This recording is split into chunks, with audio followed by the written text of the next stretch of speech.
Hey everyone, I went up to the roof. I like to go and sit outside if I'm not working because I have data on my phone so I can apply for jobs from there.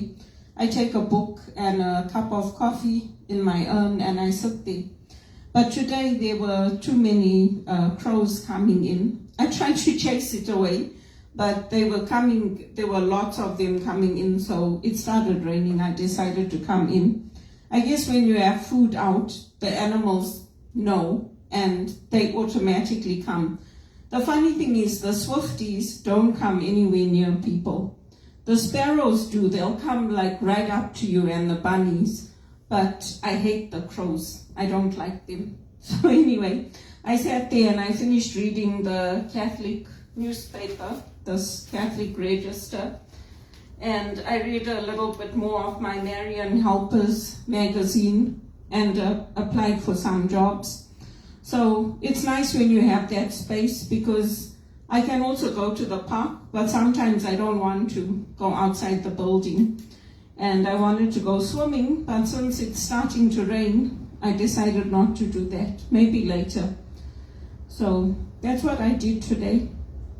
And one of the articles I read in the Catholic Register was very good. It was on feminism and dependency. So in our world, especially in the West, you're always encouraged to be independent, to have your own space, to have your own property, to not throw away your money on rent, to not waste your money on things that you are not going to land up owning. And I think that's beneficial. I think it's true. But this article looked at basically how in the feminist perspective, we also have to consider our dependencies. And like me, there's a woman mentioned who her employer wouldn't accommodate her.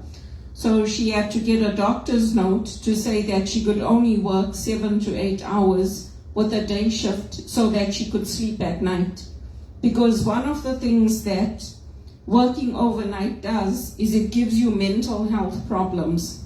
You'll end up getting anxiety, you'll end up losing your health because your body is naturally made to wake with the light and to sleep in the dark. Unless you are an animal. They are nocturnal animals, but we are not built that way. The same way with animal species, you have, generally speaking, animal species are monogamous. So the African eagle will mate with an eagle for life. And you'll find that birds of a feather flock together. You won't find zebras living with lions. You won't find baboons living with monkeys. And we are the same way. We stick together and we do what is natural for us. So this article just looked at how, we have things and areas where we have to have some dependency, especially in the feminist perspective. You can't do everything yourself. So that was good to read. And the other article I liked was about a company in America that is basically, which should be done naturally anyway, but rewarding people for doing good. So this business owner, he has the picture of the Sacred Heart, the Divine Mercy in his workplace, and people get rewards for doing good.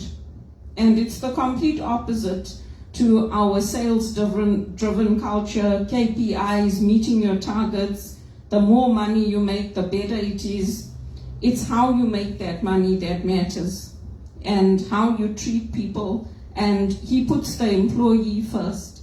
And you'll find that in any company that puts the employee first, like Virgin Airways, Virgin Radio, all the Virgin Atlantic Group, companies that put the employee first, care about the employee, care about their health, accommodate them, those are the companies that do well.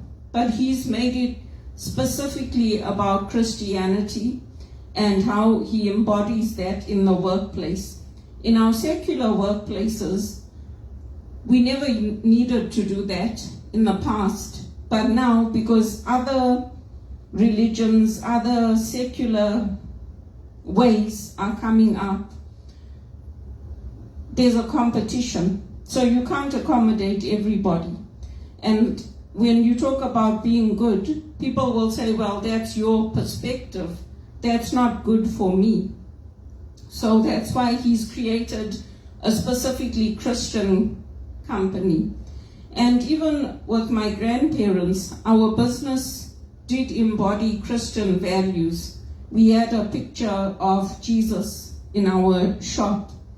So it depends on how you want to do it. There are many ways of doing it.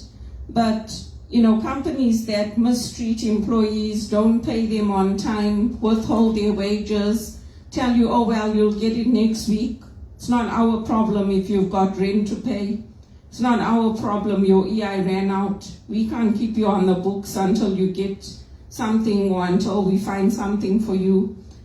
Most likely those companies, over time, their reputation will fall and they will no longer be noted as best places to work because it starts at the top.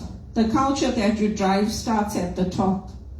And depending on how the management run things, that filters down to the bottom. Because I've had situations where I worked in a call center where the employee has done nothing to help the customer.